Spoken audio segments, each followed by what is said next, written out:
ಕುಡಿಬೇಡ ಅಂದ್ರೆ ಆಯ್ತು ಕುಡಿಯಲ್ಲ ಅಂತ ಒಪ್ಪತಾನಂತೆ, ಮತ್ತೆ ಹೆಂಡತಿ ಬಿಟ್ರು ಅಂದ್ರೆ ಬಿಟ್ಬಿಡ್ತೀವಿ ಅಂತ ಒಪ್ಪದಂತೆ.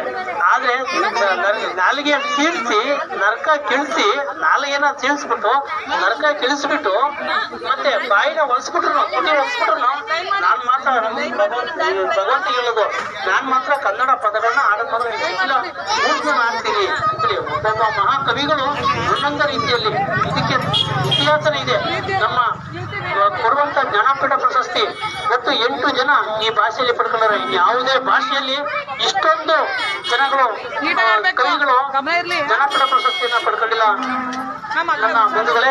ಆದ್ರಿಂದ ಇವತ್ತು ನುಡಿ ಹಬ್ಬಕ್ಕೆ ನಾವೆಲ್ಲರೂ ಬರಬೇಕು, ಕಣ್ತುಂಬ್ಕೋಬೇಕು. 3 ದಿವಸ ಹಾವೇರಿ ನಡೆದಂತ ಆ ಸಮ್ಮೇಳನದಲ್ಲಿ 13 ಲಕ್ಷ ಜನ ಸೇರಿತ್ತು.